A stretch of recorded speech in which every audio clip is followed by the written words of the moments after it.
সুপ্রিয় শিক্ষার্থীবৃন্দ, গত পর্বে আমরা আলোর প্রতিসরণ এবং প্রতিসরাঙ্ক নিয়ে আলোচনা করেছিলাম।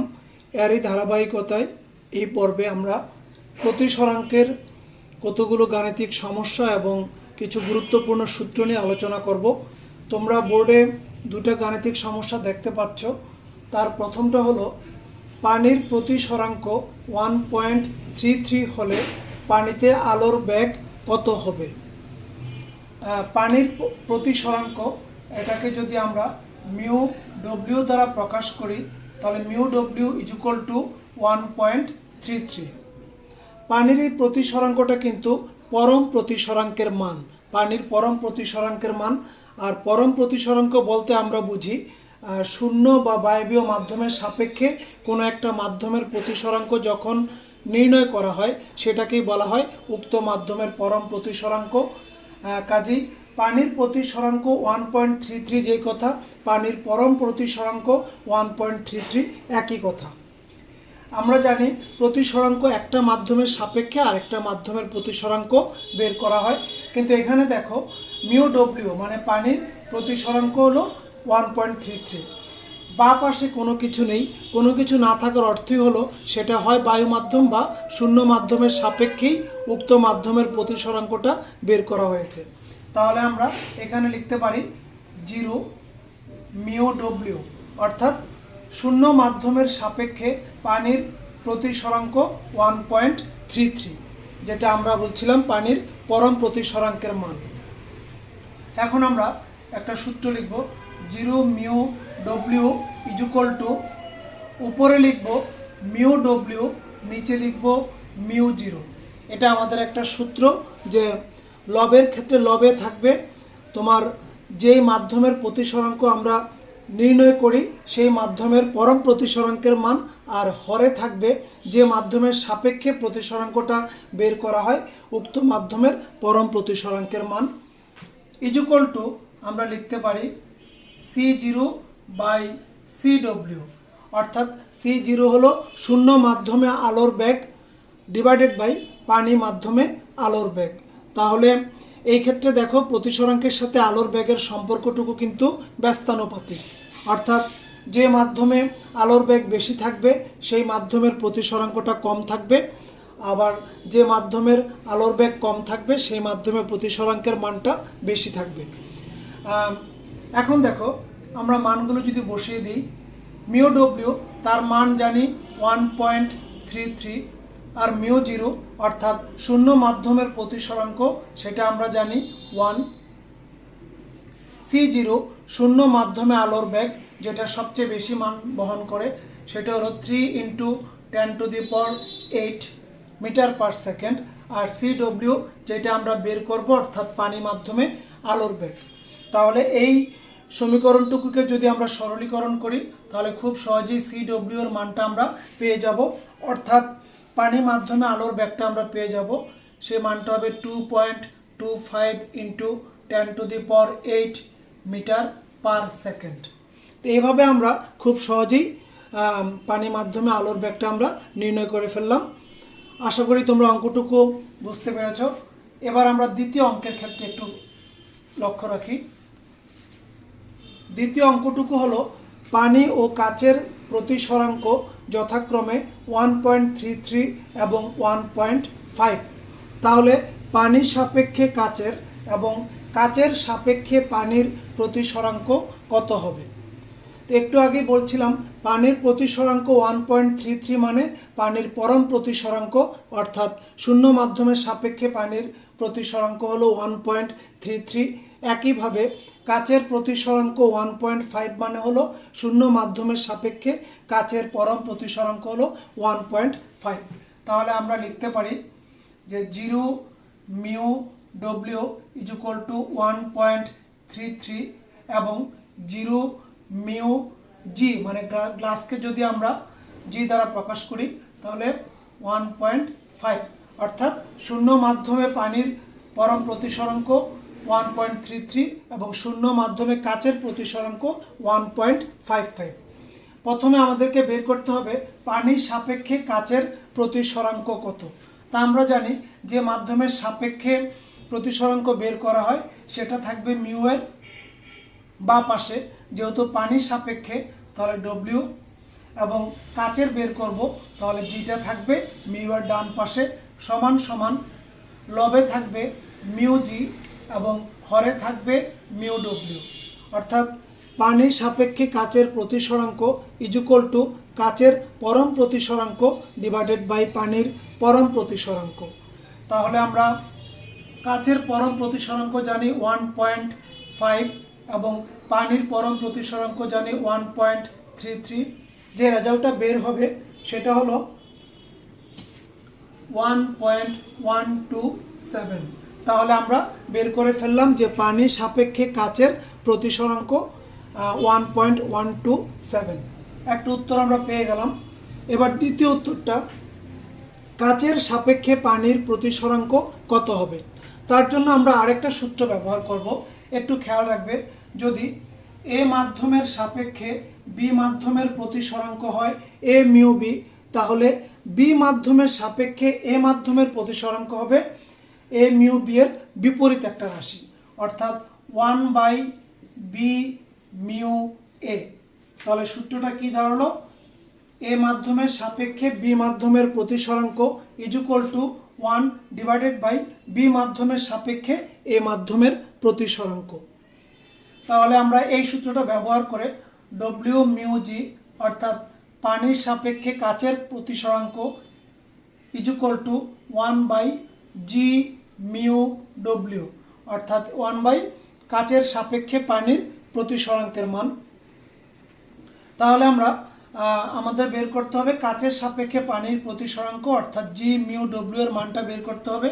তাহলে আমরা বের করে ফেলি জি মিউ ডব্লিউ ইজুকল টু 1/ডব্লিউ মিউ জি, যার মানটুকু আমরা অলরেডি বের করে ফেলেছি 1.127। যে রেজাল্টটা আমরা পাবো সেটা হলো 0.887। তাহলে এটা ছিল পানির সাপেক্ষে কাচের প্রতিসরাঙ্ক। তারপর আমরা বের করলাম যে কাচের সাপেক্ষে পানির প্রতিসরাঙ্ক। তোমরা এই সূত্রটুকু যদি একটু খেয়াল রাখো তাহলে খুব সহজেই তোমরা বুঝতে পারবে যে অঙ্কগুলো কিভাবে আমাদেরকে করতে হবে।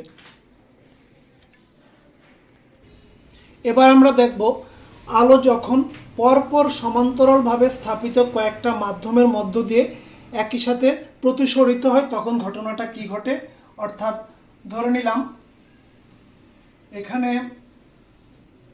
তিনটা মাধ্যম আছে, একটা হলো এ, একটা হলো বি, একটা হলো সি। তিনটা স্বচ্ছ মাধ্যম এবং তারা সমান্তরালভাবে স্থাপিত। এ মাধ্যমটা আবারও এ, অর্থাৎ উপরেও এ মাধ্যম, নিচেও এ মাধ্যম, একই মাধ্যম, মাঝখানে দুটা স্বচ্ছ মাধ্যম। এখন আলো প্রথমে এ মাধ্যমে আপতিত হলো, সে প্রতিসরিত হলো, প্রতিসরিত হয়ে বি মাধ্যমে গেল, বি মাধ্যম এবং সি মাধ্যমের বিভেদ তলে আবারও প্রতিসরিত হলো, তারপর আবারও সে এ মাধ্যম এবং সি মাধ্যমের বিভেদ তলে প্রতিসরিত হয়ে তারপর নির্গত হয়ে যাবে। তাহলে আমরা যদি একটু না পয়েন্টগুলো উল্লেখ করি, এ ও বি সি ডি, অর্থাৎ আলো এ ও আলোটা হলো আপতিত রশ্মি, তারপর ও বি বিসি প্রতিসরিত রশ্মির মাধ্যমে শেষ পর্যন্ত সিডি রশ্মি, যেটাকে আমরা বলতে পারি নির্গত রশ্মি, সেটা আমরা পেয়ে গেলাম। তাহলে এখানে মাধ্যম হলো তিনটা, এ মাধ্যম, বি মাধ্যম, সি মাধ্যম। সি মাধ্যমের পরে আবারও আরেকটা মাধ্যম। ধরো বায়ু মাধ্যমে বি এবং সি যদি স্থাপিত হয় তাহলে বি এর উপরেও থাকবে বায়ু মাধ্যম, সি এর নিচেও থাকবে বায়ু মাধ্যম। এভাবে আমরা যদি একটা আলোর প্রতিসরণ লক্ষ্য করি তাহলে আমরা একটা সূত্র ব্যবহার করতে পারি, সেটা হলো এ মাধ্যমের সাপেক্ষে বি মাধ্যমের প্রতিসরাঙ্ক এ মিউ বি, আবার বি মাধ্যমের সাপেক্ষে সি মাধ্যমের প্রতিসরাঙ্ক বি মিউ সি, আবার সি মাধ্যমের সাপেক্ষে এ মাধ্যমের প্রতিসরাঙ্ক সি মিউ এ। এই তিনটা প্রতিসরাঙ্ক যদি আমরা গুণ করি তাহলে রেজাল্টটা পাবো 1। এটা আমাদের সূত্র যে পরপর সমান্তরালভাবে স্থাপিত কয়েকটা মাধ্যমের মধ্য দিয়ে যখন একটা আলোকরশ্মি প্রতিসরিত হয় তখন মাধ্যমগুলোর প্রতিসরাঙ্কের গুণফলটা হবে 1। অর্থাৎ কিন্তু যে মাধ্যম থেকে সে আপতিত হলো সে একই মাধ্যমে সর্বশেষে আবার নির্গত হতে হবে। আবারও বলছি, এ বি সি এ, এখানে পরপর তিনটা মাধ্যম, এ মাধ্যম, বি মাধ্যম এবং সি মাধ্যম। আমাদের সূত্রটা হলো এ মিউ বি গুণন বি মিউ সি গুণন C mu A equal to 1। এই সূত্রটুকু আমাদের গাণিতিক সমস্যার সমাধানের ক্ষেত্রে ব্যবহৃত হবে। আর এই প্রতিসরণের ক্ষেত্রে আরেকটা জিনিস খেয়াল রাখবে, যদি এই ধরনের প্রতিসরণ ঘটে থাকে তাহলে এও অর্থাৎ আপতিত রশ্মি এবং নির্গত রশ্মি হবে সিডি, এই দুইটা রশ্মি পরস্পর হবে সমান্তরাল। আপতিত রশ্মি এবং নির্গত রশ্মি তারা পরস্পর সমান্তরাল হবে এবং এ ও, যদি আমরা এখানে এম দিই, এ ও এম যেটা আপতন কোণ I1 এবং নির্গত কোণ অর্থাৎ ডি এন, এটাকেও যদি আমরা ধরি I2, তাহলে I1 ইজুকাল টু I2 হবে।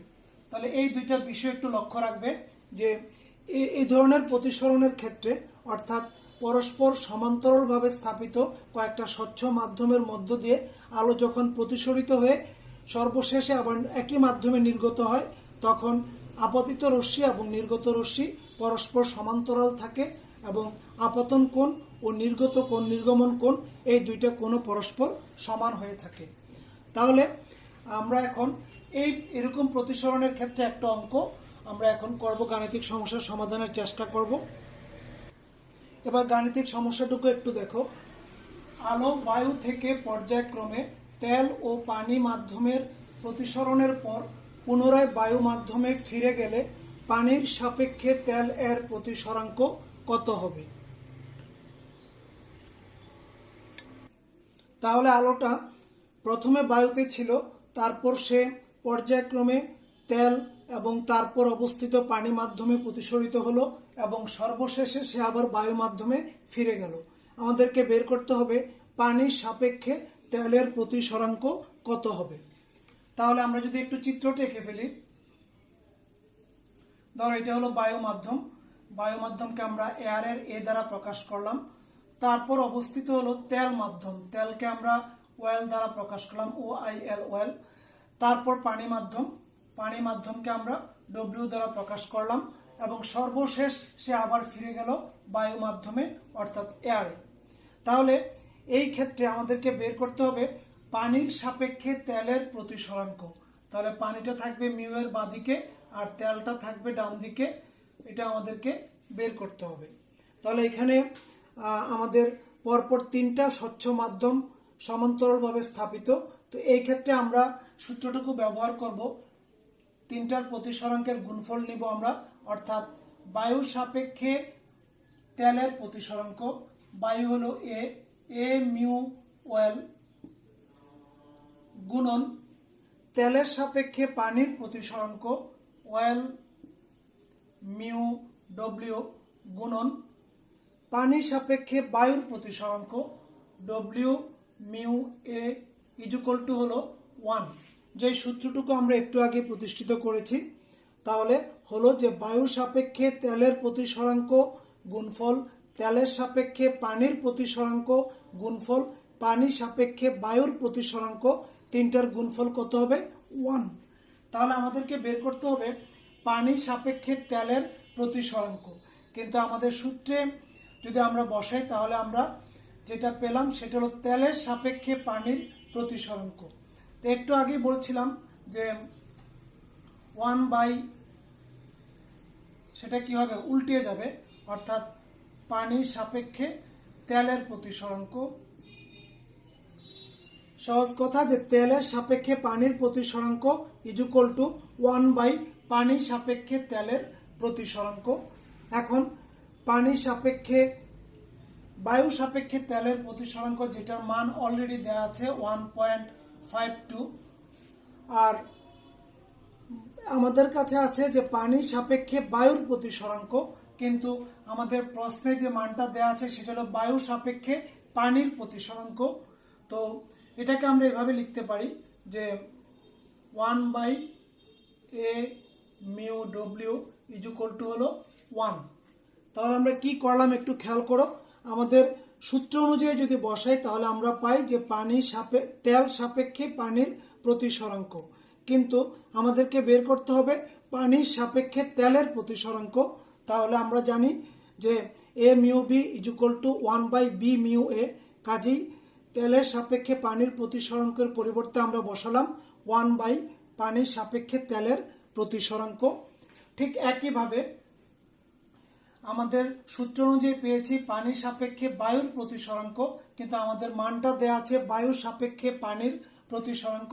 তাহলে আমরা লিখতে পারি যে 1/ বায়ু সাপেক্ষে পানির প্রতিসরাঙ্ক। তো এই মানগুলো এবং এটার পরিবর্তে আমরা বসাবো 1.33। যদি আমরা অঙ্কটুকুকে সরলীকরণ করি তাহলে পেয়ে যাব W mu well is equal two, যে মানটা পাবো সেটা হলো 1.142, অর্থাৎ পানির সাপেক্ষে তেলের প্রতিসরাঙ্কের মানটা আমরা পেয়ে গেলাম 1.142। অঙ্কটুকু আশা করি বুঝতে পেরেছো তোমরা। তাহলে আমাদের এই সূত্রটুকু ব্যবহৃত হলো। তোমরা বোর্ডে দুইটা চিত্র দেখতে পাচ্ছ, অবশ্যই এগুলো প্রতিসরণের চিত্র। দুইটা মাধ্যম আমরা নিলাম, অবশ্যই স্বচ্ছ মাধ্যম, এ মাধ্যম এবং বি মাধ্যম। তো দুইটা চিত্রের মধ্যে পার্থক্যটুকু কি? উভয় চিত্রেই কিন্তু আপতিত রশ্মি হলো এও এবং প্রতিসরিত রশ্মি হবে ও বি, এবং এখানে আপতন কোণ, প্রতিসরণ কোণ অবিলম্বের সাথে সৃষ্টি হয়েছে। তো প্রথম চিত্রে যদি একটু লক্ষ্য রাখো তাহলে দেখো এখানে আপতন কোণ প্রতিসরণ কোণের চেয়ে বড়, আর দ্বিতীয় চিত্রে আপতন কোণ প্রতিসরণ কোণের চেয়ে ছোট। কিন্তু কেন হলো বা কখন এই ধরনের ঘটনা ঘটবে সেটা এখন আমরা একটু বিশ্লেষণ করব। আমরা জানি এ মাধ্যমের সাপেক্ষে বি মাধ্যমের প্রতিসরাঙ্ক, অর্থাৎ a mu B is equal to mu B by mu A is equal to sine I by sine r. এটা আমরা কোত্থেকে পেলাম? স্নেলের সূত্র থেকে আমরা জানি আপতন কোণের সাইন এবং প্রতিসরণ কোণের সাইনের অনুপাত, সেটাকে বলবো আমরা প্রতিসরাঙ্ক। তাহলে এ মাধ্যমের সাপেক্ষে বি মাধ্যমের প্রতিসরাঙ্ক A mu B is equal to mu B by mu A is equal to sine I by sine r. এখন ধরো বি মাধ্যমের প্রতিসরাঙ্ক এ মাধ্যমের প্রতিসরাঙ্কের চেয়ে বেশি, তাহলে যদি বেশি হয়ে থাকে তাহলে এই ভাগফলটা কি হবে? এই ভাগফলটা একের চেয়ে অবশ্যই বড় হবে। তাহলে আমরা লিখতে পারি A mu B is greater than 1। কখন হবে? যদি বি মাধ্যমের প্রতিসরাঙ্কটা এ মাধ্যমের প্রতিসরাঙ্কের চেয়ে বেশি হয়। তাহলে A mu B is greater than 1, যেই কথা আমরা লিখতে পারি sine I by sine R is greater than 1, যেহেতু A mu B is equal to sine I by sine r. এবার যদি আমরা এইভাবে লিখি sine i is greater than sine r বা i is greater than r, তাহলে কি ব্যাপারটা দাঁড়ালো?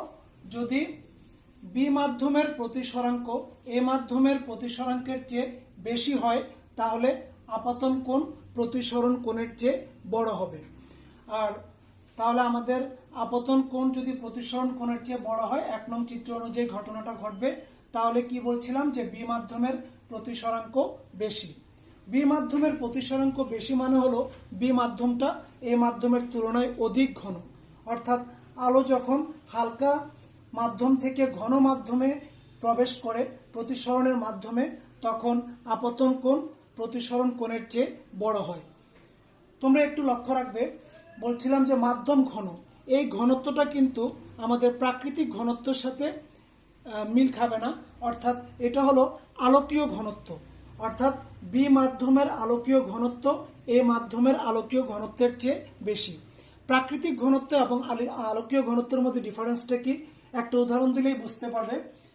পানির প্রাকৃতিক ঘনত্ব হলো 1000 kg per metre cube, W এর প্রাকৃতিক ঘনত্ব ডব্লিউ রূপ, এবং কেরোসিনের প্রাকৃতিক ঘনত্ব হলো 800 কেজি পার মিটার কিউব। কিন্তু পানি দুইটাই কিন্তু স্বচ্ছ মাধ্যম, তাহলে তাদের প্রতিসরাঙ্ক অবশ্যই থাকবে। পানির প্রতিসরাঙ্ক অর্থাৎ মিউ ডব্লিউ ইজুকাল টু হলো 1.33, আর কেরোসিনের প্রতিসরাঙ্ক মিউ কে ইজুকাল টু হলো 1.44।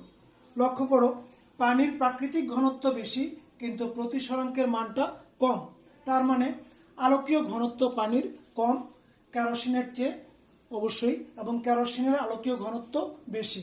এখন আলোকীয় ঘনত্ব বলতে আমরা কি বুঝি? আলোর বেগের সাপেক্ষে কোনো মাধ্যমের ঘনত্ব নির্ণয় করাটাই হলো আলোকীয় ঘনত্ব। আমরা জানি যে যে মাধ্যমের আলোর বেগ সবচেয়ে বেশি সেই মাধ্যম তুলনামূলক হালকা হবে অপর মাধ্যমের তুলনায়, কারণ হালকা মাধ্যমে আলোর বেগ বেশি থাকবে আর ঘন মাধ্যমে আলোর বেগ কম থাকবে। তাহলে আলোকীয় ঘনত্ব এবং প্রাকৃতিক ঘনত্ব এই দুইটা ব্যাপার তোমরা আশা করি বুঝতে পেরেছ। তাহলে আমরা আবারও আগের জায়গায় ফিরে যাই। তাহলে আই ইজ গ্রেটার দেন আর তখনই হবে যখন বি মাধ্যম এ মাধ্যমের চেয়ে অধিক ঘনত্ব হবে, অর্থাৎ বি মাধ্যমের আলোকীয় ঘনত্ব অধিক হবে, অর্থাৎ বি মাধ্যমের প্রতিসরাঙ্কের মান যখন বেশি হবে তখনই আপতন কোণ প্রতিসরণ কোণের চেয়ে বড় হবে। বিপরীতভাবে যদি বিপরীতটা ঘটে, অর্থাৎ বি মাধ্যমের প্রতিসরাঙ্কের মান এ মাধ্যমের প্রতিসরাঙ্কের মানের চেয়ে ছোট হয়, তাহলে সেই ক্ষেত্রে আমরা লিখব A mu B is less than 1। তাহলে আবারও লিখতে পারি sine I by sine R is less than 1। বজ্রগুণন করার পর আমরা পাবো I is less than R, অর্থাৎ এটা হলো দ্বিতীয় চিত্রের ক্ষেত্রে আপতন কোণ প্রতিসরণ কোণের চেয়ে ছোট হবে। তাহলে কখন ছোট হবে? যখন mu B is less than mu A, অর্থাৎ বি মাধ্যমের প্রতিসরাঙ্ক যখন এ মাধ্যমের প্রতিসরাঙ্কের চেয়ে ছোট হবে, অর্থাৎ বি মাধ্যম যখন এ মাধ্যমের চেয়ে হালকা হবে, অর্থাৎ এ মাধ্যম যদি ঘন হয় তাহলে আলো ঘন মাধ্যম থেকে যখন হালকা মাধ্যমে প্রতিসরিত হবে তখন আপতন কোণ প্রতিসরণ কোণের চেয়ে ছোট হবে। তাহলে আমরা এইভাবেই নির্ণয় করতে পারি যে আলো ক্ষেত্রে কখন আপতন কোণ বড় হবে বা কখন আপতন কোণ ছোট হবে। তো আজ এ পর্যন্তই, সবাই ভালো থাকো।